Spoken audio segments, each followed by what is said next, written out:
তোমাদের চ্যানেলে তোমাদের স্বাগত জানাই। প্রিয় দশম শ্রেণীর ছাত্রছাত্রীরা, আশা করি তোমরা ভালো আছো। তো দেখো, এর আগে তোমাদের এই 23 অব্দি অঙ্কগুলো করে দেওয়া হয়েছে 1 থেকে। তো আজ আমরা এমসিকিউ প্রশ্নগুলোর উত্তর খোঁজার চেষ্টা করব, বহু বিকল্পীয় প্রশ্ন এমসিকিউ। তো দেখো 24-এর এর 1 নম্বরটা কি বলা আছে, যে একটি সমকোণী চৌপলাকৃতি বাক্সের ভিতরের আয়তন 440 ঘন সেমি এবং ভিতরের ভূমিতলের ক্ষেত্রফল 88 বর্গ সেমি। তাহলে বাক্সটির ভিতরের উচ্চতা কত? তো বন্ধুরা, এখানে তোমরা লক্ষ্য করো যে ভূমিতলের ক্ষেত্রফল, তাহলে ভূমিতলের ক্ষেত্রফল দৈর্ঘ্য ইন্টু প্রস্থ। আর আমরা জানি কি সমকোণী চৌপলাকৃতি বাক্সের আয়তনের সূত্র হলো দৈর্ঘ্য ইন্টু প্রস্থ ইন্টু উচ্চতা। তো আমরা কি করবো, বাক্সটির ভিতরের উচ্চতা ধরে নেব, দিয়ে ভূমিতলের ক্ষেত্রফল ইন্টু উচ্চতা ইকুয়াল টু কি চৌপলাকৃতি বাক্সের ভিতরের আয়তন হয়ে যাবে। ঠিক আছে বন্ধুরা, তো দেখো কিভাবে অঙ্কটা হচ্ছে। 14A এর 1 নম্বর, তাহলে লিখবো আমরা বাক্সটির ভিতরের উচ্চতা। ধরি বাক্সটির ভিতরের উচ্চতা সমান x সেমি।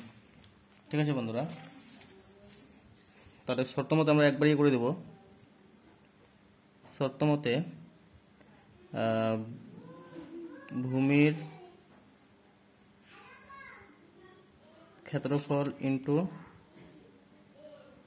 উচ্চতা যেগুলো কত দেওয়া আছে, দেখো 440 ঘন সেমি দেওয়া আছে। একবারে কি করবো আমরা, 440 এখানে লিখে দেবো। তাহলে ভূমির ক্ষেত্রফল 88 দেওয়া আছে, উচ্চতা আমরা x ধরে নিয়েছি। ঠিক আছে বন্ধুরা, তো x এখানে বাবা হবে, তাহলে 440/88। 11 দিয়ে কাটলে 11 8 88, 11 4 44, তাহলে 8 5 40। তাহলে x ইকুয়াল টু আমরা পাচ্ছি কত, 5 সেমি। ঠিক আছে বন্ধুরা, তাহলে আমাদের কত নম্বর অ্যান্সারটা হচ্ছে এখানে, তাহলে বি নাম্বারটা হচ্ছে। এরপরে দেখো বি নাম্বারটা কি বলছে, একটি আয়তঘনাকার গর্তের দৈর্ঘ্য 40 মিটার, প্রস্থ 12 মিটার এবং গভীরতা 16 মিটার। ওই গর্তের মধ্যে 5 মিটার দৈর্ঘ্য, 4 মিটার প্রস্থ এবং 2 মিটার পুরু তক্তা রাখা যাবে কয়টি? ঠিক আছে বন্ধুরা, তাহলে এই যে বড় আয়তঘনাকার গর্ত আছে, তাহলে এর আয়তনকে আমরা যদি এই ছোট পুরু তক্তার আয়তন দিয়ে ভাগ করে দিই, তাহলে কয়টি তক্তা পাওয়া যাবে সেটা আমরা পেয়ে যাব। তো একবারে আমরা কি লিখতে পারি, 2 নম্বরটা দেখো, তাহলে শর্ত মতে আমরা লিখতে পারি 40 × 12 × 16, শর্ত মতে 40 × 12 × 16, তাহলে গর্তের আয়তন হয়ে গেল। আর তক্তার আয়তন আছে 5 4 2, 5 × 4 × 2। ঠিক আছে বন্ধুরা, এবার কাটাকাটি করো। তাই দেখো 5 8 40, 4 2 8, 2 2 কেটে দাও। তাহলে 12 আর 16 গুণ করলে কত হয় দেখো, 2 6 12, 2 1 2 1 3, 6 1, তাহলে 2, তাহলে কত হয়ে যাচ্ছে 192। তাহলে 192টি পুরু তক্তা রাখা যাবে। তাহলে অ্যান্সার কত নম্বর হয়ে যাচ্ছে, বি নাম্বারটা। এরপরে দেখো, একটি ঘনকের পার্শ্বতলের ক্ষেত্রফল 250 বর্গমিটার, ঘনকটির আয়তন কত? এখানে দেওয়া আছে পার্শ্বতল সংখ্যা 4টি। তাহলে আমরা জানি ঘনকের সমগ্রতলের ক্ষেত্রফল 6a²। যেহেতু এখানে পার্শ্বতলের সংখ্যা 4টা দেওয়া আছে, তাহলে আমরা কি করব, 4a² ধরে নেব। ঘনকের বাহু যদি a হয়, তাহলে ধরি ঘনকের বাহুর দৈর্ঘ্য,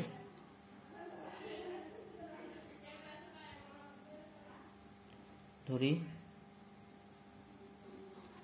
ঘনকের বাহুর দৈর্ঘ্য সমান a, কি দেওয়া আছে, মিটার। ঠিক আছে বন্ধুরা, তাহলে 4টি পার্শ্বতলের ক্ষেত্রফল কত হবে, 4a²। এটা শর্ত মতো আমরা ডাইরেক্টলি বলতে পারি 4a² = 256। ঠিক আছে বন্ধুরা, তাহলে এখান থেকে আমরা 4 দিয়ে কাটতে পারি। তাহলে 4 অক্ষে 4, এখানে 4 6 24, 4 4 16। তাহলে এ স্কোয়ার ইজিক্যাল টু এখানে 64 8 স্কোয়ার। তাহলে তো বলতে পারি এ ইজিক্যাল টু 8 মিটার। ঠিক আছে বন্ধুরা, এবার কি বার করতে বলেছে আমাদের? ঘনকটির আয়তন। অতএব বলতে পারি আমরা ঘনকটির আয়তন। তাহলে ঘনকটির আয়তন কি? বাহু কিউব মানে 8 কিউব। ঠিক আছে বন্ধুরা, তাহলে 8টা 64 ইন্টু 8, তাহলে 3টা 8-এর গুণফল, 8 গুণ 8 গুণ 8 ঘন মিটার। ঠিক আছে বন্ধুরা, তাহলে 8 4 32 হাতে আমার 3, 848 আর 3 49 51, তাহলে 212 ঘন মিটার। তাহলে কত নাম্বার হচ্ছে? 512 ঘন মিটার। ডি নাম্বারটা অ্যান্সার হচ্ছে। এরপরে দেখো 4 নাম্বারটা, দুটি ঘনকের আয়তনের অনুপাত 1:27 হলে ঘনক দুটির সমতলের ক্ষেত্রফল অনুপাত কত? তাহলে দুটি ঘনক যেহেতু আছে, তাহলে প্রথম ঘনক দ্বিতীয় ঘনক ধরে নেব আমরা। তাহলে দেখো 4 নাম্বারটা, তাহলে ধরি প্রথম ঘনকের বাহুর দৈর্ঘ্য সমান x একক। অতএব আয়তন কত হবে? x কিউব ঘন একক। আর দ্বিতীয় ঘনকের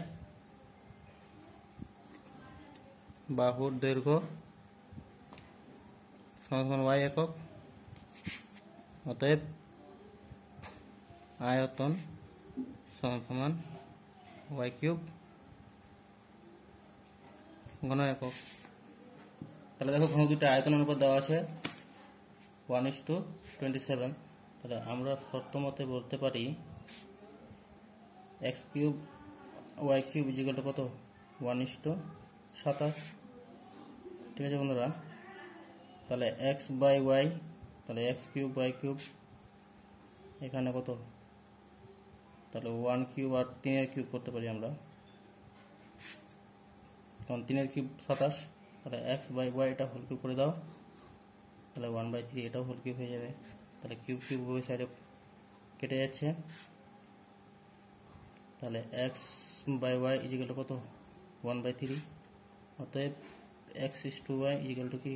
1:3। এবার কি বলেছে? সমতলের ক্ষেত্রফল অনুপাত। তাহলে ঘনক দুটির সমতলের ক্ষেত্রফল অনুপাত। অতএব ঘনক দুটির সমগ্র তলের ক্ষেত্রফলের অনুপাত কত হবে? তাহলে প্রথম ঘনকের বাহু ছিল কত? x, তাহলে সমতলের ক্ষেত্রফল কি? 6x square is two 6y square. তাহলে উভয় পক্ষ থেকে 6 কেটে দাও। তাহলে x এর মান আমরা জানি এখন, x এর মান কত? 1। তাহলে 1 cube is to 1 square is to 3 square. তাহলে ইজিক্যাল টু আমরা কত পেয়ে যাব? 1:9। তাহলে ঘনক দুটির সমতলের ক্ষেত্রফল 1:9। কারণ বন্ধুরা দেখো x 1 আছে, y 3 আছে, তাহলে x স্কোয়ার y স্কোয়ার। ঠিক আছে বন্ধুরা, তাহলে x এর মান কি? 1 আর y এর মান 3। এরপর দেখো 5 নম্বরটা, একটি ঘনকের সমগ্র তলের ক্ষেত্রফল x বর্গ একক এবং ঘন কর্ণের দৈর্ঘ্য d একক হলে s এবং d এর সম্পর্ক কত হবে? তাহলে দেখো 5 নম্বরটা, তাহলে ঘনকের সমগ্র তলের ক্ষেত্রফল s। তাহলে ধরি ঘনকটির বাহুর দৈর্ঘ্য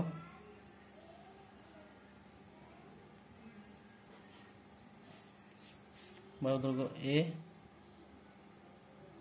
একক। ঠিক আছে বন্ধুরা, অতএব আমরা বলতে পারি এস ইজিক্যাল টু কি 6a², দেখি সমতলের ক্ষেত্রফল। ঠিক আছে বন্ধুরা, আর ডি ইজিক্যাল টু কর্ণ বলেছে, তাহলে কি √3 × a। ঠিক আছে বন্ধুরা, তাহলে দেখো এখানে যদি আমরা উভয় পক্ষে 2 দিয়ে ভাগ করে দিই, তাহলে 2 3 6 এখানে কেটে যাচ্ছে, তাহলে s/2 ইজিক্যাল টু কি হয়ে যাচ্ছে 3a²। আর এখানে উভয় পক্ষে যদি আমরা বর্গ করে দিই, তাহলে d² ইজিক্যাল টু দাঁড়াচ্ছে 3a²। ঠিক আছে বন্ধুরা, তাহলে 3a² এখানেও 3a² এখানে, তাহলে এখানে দেখো s/2 ইজিক্যাল টু কি আমরা d² লিখতে পারি। অতএব কি d² ইজিক্যাল টু s/2। তার কত নম্বর প্রশ্নটার উত্তর হচ্ছে ডি নাম্বারটা। ঠিক আছে বন্ধুরা, এরপরে দেখো সত্য মিথ্যা। বি নাম্বারটা কি বলছে, যে একটি ঘনকের প্রতিটি ধারের দৈর্ঘ্য দ্বিগুণ হলে ঘনকটির আয়তন প্রথম ঘনকের 4 গুণ হবে। ঠিক আছে বন্ধুরা, এবার দেখো বি নাম্বারটা। ধরি বি এর 1, ধরি ঘনকটির বাহুর দৈর্ঘ্য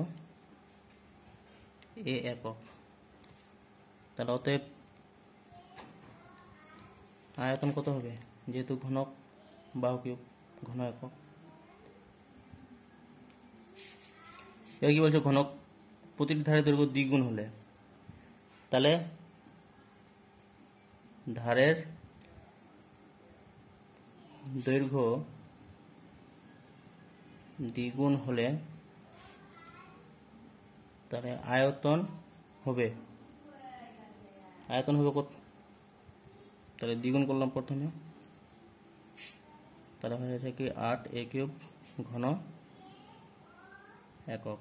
বন্ধুরা এখানে লক্ষ্য করো, এখানে যদি আমরা বাহুকে দ্বিগুণ করছি, দেখো 2a, এ ছিল যখন a³ হয়েছিল, যখন 2a করছি তখন 8a³ হয়ে যাচ্ছে, মানে 8 গুণ বেড়ে যাচ্ছে, কিন্তু বলা আছে কত গুণ, 4 গুণ। তো এক নম্বরটা কি হবে, মিথ্যা হবে। ঠিক আছে বন্ধুরা, তাহলে এক নম্বরটা মিথ্যা গেল। এবার দেখো 2 নাম্বারটা, তাহলে বর্ষার সময় 2 হেক্টর জমিতে বৃষ্টিপাত 5 সেমি উচ্চতার হলে বৃষ্টির জলের আয়তন 1000 ঘনমিটার হবে। কথাটা সত্য না মিথ্যা, উত্তর সংখ্যা কিন্তু দেওয়া আছে। তাহলে দেখো কিভাবে হয়, তাহলে এখানে 1 হেক্টর সমান কত দেওয়া আছে, 1 হেক্টর সমান 100 আর 1 আর সমান 100 বর্গমিটার, তাহলে 1 হেক্টর সমান কি 100 তাহলে 2 হেক্টর মানে কি হবে 200 হবে। আবার কি বলা আছে যে 1 আর সমান কি 100 বর্গমিটার। ঠিক আছে বন্ধুরা, তাহলে 1 আর 100 বর্গমিটার, আগে দেখো না 1 হেক্টর 100 তাহলে 2 হেক্টর 200 তাহলে 1 আর যদি 100 বর্গমিটার হয় তাহলে 200 আর কত হবে 200 তাহলে 100 ইন্টু 200 বর্গ মিটার। ঠিক আছে বন্ধুরা, এই যে 1 হেক্টর 100 দেওয়া ছিল, তাহলে 2 হেক্টর যেহেতু জমি আছে, এবার জমিতে বৃষ্টিপাতের উচ্চতা বার করিনি আমরা, তাই জমিতে তাহলে 2 হেক্টর জমি, এই যে এটা আমরা কিন্তু 2 হেক্টর জমির ক্ষেত্রফল এটা পেয়ে গেলাম আমরা। ঠিক আছে, তাহলে জমিতে বৃষ্টিপাতের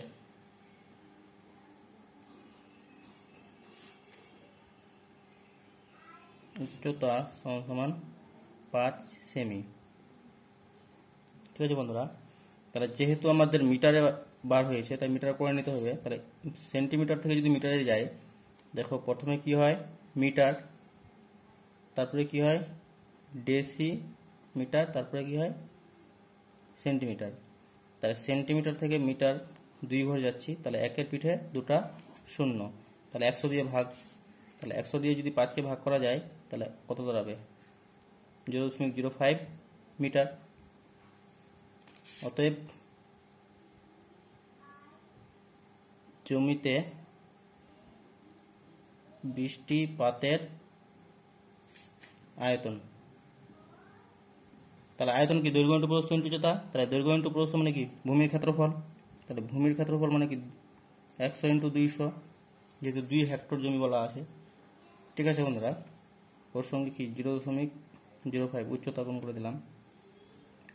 তাই দেখো দশমিক যদি তুলে দিই, তাহলে 100 হচ্ছে, এখানে দেখো 2টো শূন্য আর এখানে 2টো শূন্য কেটে দাও, তাহলে 5 2 10, তাহলে 1000 ঘন মিটার। তাহলে কি বন্ধুরা এটা সত্য। তাহলে 2 নম্বরটা কি দেওয়া আছে? সত্য দেওয়া আছে।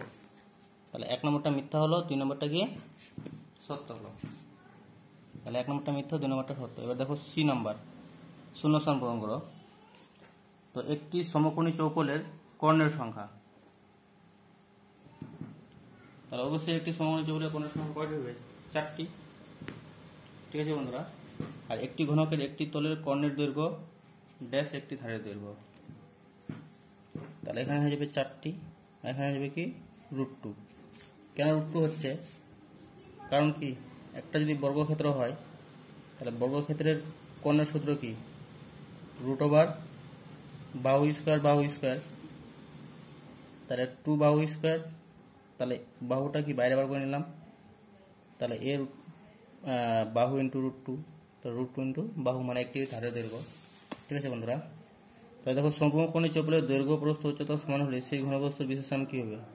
ঘনক হবে, এটা তোমরা জানো। ঠিক আছে বন্ধুরা। এবার চলে যাবো আমরা 25-এর 1 নম্বরটাতে। তাহলে একটি আয়তঘনের তল সংখ্যা x, ধার সংখ্যা y, শীর্ষবিন্দুর সংখ্যা z এবং কর্ণের সংখ্যা p হলে x - y + z + p এর মান নির্ণয় করো। তাহলে তল সংখ্যা x, দেখো 25-এর 1 নম্বরটা। তাহলে তল সংখ্যা x, তাহলে আমরা কি জানি সমকোণী চৌকোণের তলের সংখ্যা কয়টি? 6টি। তাহলে x এর মান কত পাই যাবো আমরা? 6টি। আবার কি বলছে? ধার সংখ্যা y, তাহলে ধার কয়টা আছে? 12টি। শীর্ষবিন্দুর সংখ্যা z, শীর্ষবিন্দু কয়টি আছে? 8টি। এবং কর্ণের সংখ্যা p, কর্ণ কয়টা আছে? 4টি। ঠিক আছে বন্ধুরা। তাহলে অতএব x - y + z + p এর মানগুলো বসাই দাও। তাহলে x 6, y 12, z 8, p 4। তাহলে দেখো কত হচ্ছে? 8 8 6 14 আর 4 18 - 12 ইকুয়ালটা কত হচ্ছে? 18, তাহলে 6। ঠিক আছে বন্ধুরা। এরপরে দেখো 2 নম্বরটা কি বলছে?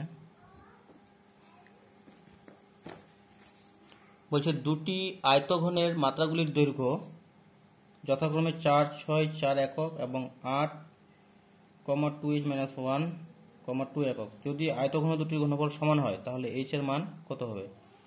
তাহলে যেহেতু আয়তঘন দুটির ঘনফল সমান হয়, ঘনফল মানে কি আয়তন, তাহলে এই ঘনকের আয়তন হবে কি 4 × 6 × 4, আর এর আয়তন হবে কি এই 3টার গুণফল, এই 3টার গুণফল। তাহলে শর্ত মতে যদি আমরা এটা এটা করি তাহলে কি আমরা সেখান থেকে h এর মানটা খুব সহজেই পেয়ে যাব। ঠিক আছে বন্ধুরা। তাহলে 2 নম্বরটা দেখো, ডাইরেক্টলি যদি আমরা শর্ত মতো করি, শর্ত মতে 8 × 2h - 1 × 2, আর এইদিকে হয়ে যাচ্ছে 4 × 6 × 4। তাহলে সমাধান করো। 4 × 4, 4 2 8, 2 দিয়ে কাটলে 2 3 6, এবার 2 1 2, 2 2 4। তাহলে বন্ধুরা এখানে দেখো 2h - 1 আর এদিকে 3 2 6, তাহলে 2h 6 + 1, তাহলে h দেখো 6 1 7, এটা এদিকে নিয়ে চলে আসলাম। তাহলে অতএব h এর মান কি? 7 এর মধ্যে কি 3.5, 3.5। তাহলে h এর মান কত পেলাম আমরা? 3.5। ঠিক আছে বন্ধুরা। এরপরে দেখো 3 নম্বরটা। একটি ঘনকের প্রত্যেকটি ধারে দৈর্ঘ্য 50% বৃদ্ধি পেলে ঘনকটির সমগ্র তলের ক্ষেত্রফল শতকরা কত বৃদ্ধি হবে হিসাব করে লিখি। 3 নম্বরটা। তাহলে দেখো কিভাবে করতে হয়। আচ্ছা 3 নম্বর, ধরি ঘনকটির প্রত্যেকটি ধারের দৈর্ঘ্য, ঘনকটির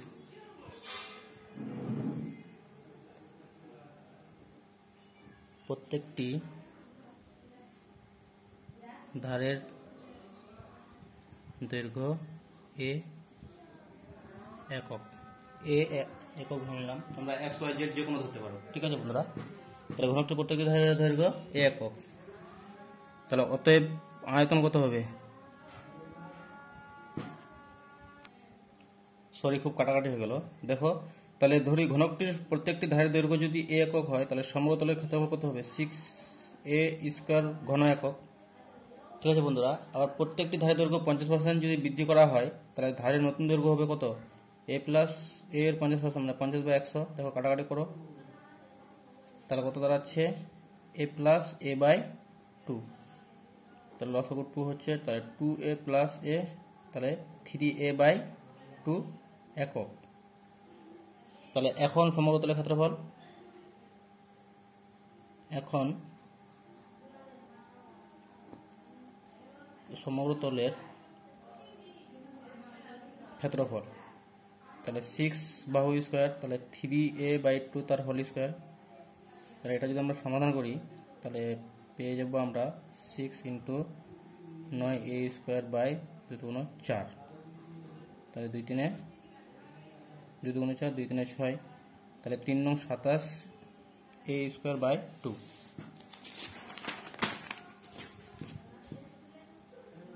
তাহলে 3 নং 27 a²/2 বর্গ একক। ঠিক আছে বন্ধুরা, তাহলে অতএব ক্ষেত্রফল বৃদ্ধি পেল, অতএব ক্ষেত্রফল বৃদ্ধি পেল। তাহলে এখন হয়েছে 27 a²/2। তাহলে আগে ছিল কত? আগে ছিল 6a², লসাগু 2, তাহলে 27 a² মাইনাস 6 × 12 a²। তাহলে দেখো কত হচ্ছে? 15 a²/2 বর্গ একক। তাহলে এতটা বৃদ্ধি পেল, এটাকে এবার কি করতে হবে? আমাদের শতকরায় প্রকাশ করতে হবে। তাহলে একদিকে লেখো ক্ষেত্রফল, একদিকে লেখো বৃদ্ধি পেল। তাহলে ক্ষেত্রফল ছিল 6a², বৃদ্ধি পেল 15 a²/2। তাহলে 100 যদি ক্ষেত্রফল হয়, তাহলে কত বৃদ্ধি পাবে? অতএব ক্ষেত্রফল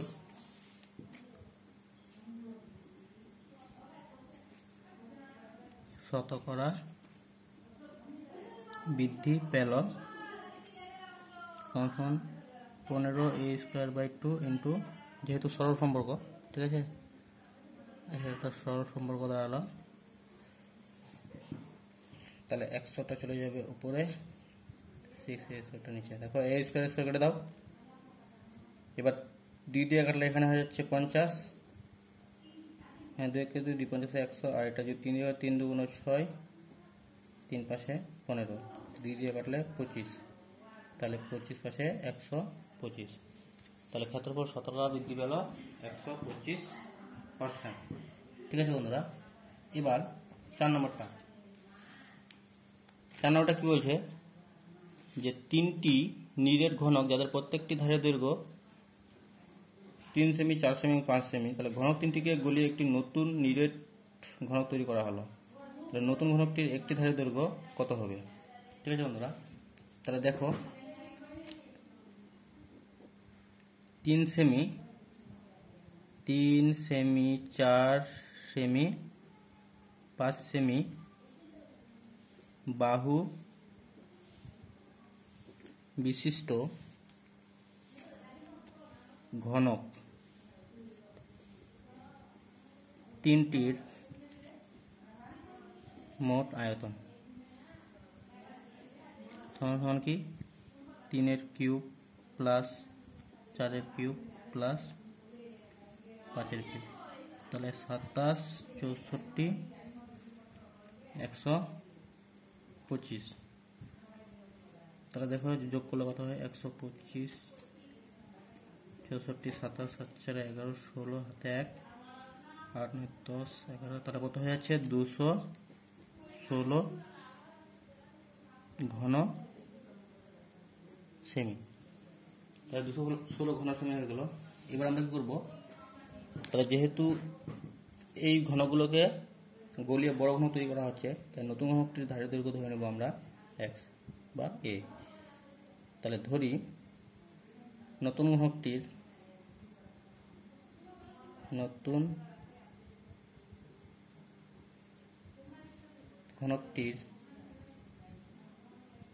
একটি ধারের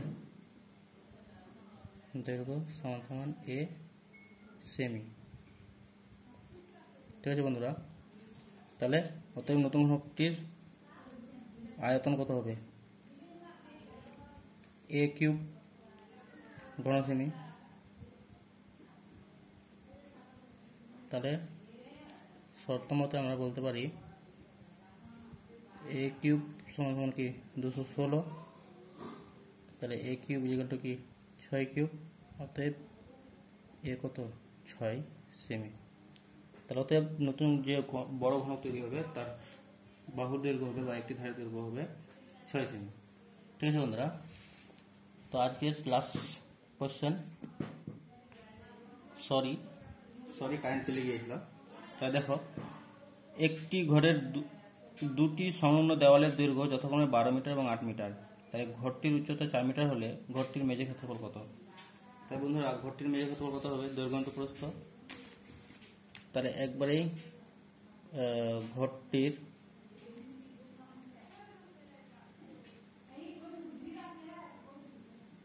মেঝের ক্ষেত্রফল, তাহলে মেঝের ক্ষেত্রফল কি দৈর্ঘ্য ইন্টু প্রস্থ হবে। তাহলে দৈর্ঘ্য ইন্টু প্রস্থ, তাহলে দৈর্ঘ্য ইন্টু প্রস্থ কত দেওয়া আছে, দেখো দৈর্ঘ্য দেওয়া আছে 12, 8, তাহলে 12, 8, 96 বর্গ মিটার। ঠিক আছে বন্ধুরা, আজকে এই পর্যন্ত। ভিডিওটি যদি ভালো লাগে অবশ্যই চ্যানেলটি সাবস্ক্রাইব করে বেল আইকনটি ক্লিক করে রাখো, যাতে এর পরবর্তী আরও গুরুত্বপূর্ণ ভিডিওগুলো তোমরা দেখতে পারো। বন্ধুরা তোমরা যদি ভিডিও লাইক করো, শেয়ার করো এবং সাবস্ক্রাইব করো, তাহলে আমরা কি এরকম ভিডিও বানাতে খুবই উৎসাহ পাই। তো ঠিক আছে বন্ধুরা, আবার দেখা হবে অন্য কোনো এক নতুন ভিডিওতে। ততক্ষণে ভালো থেকো, সুস্থ থেকো, ধন্যবাদ।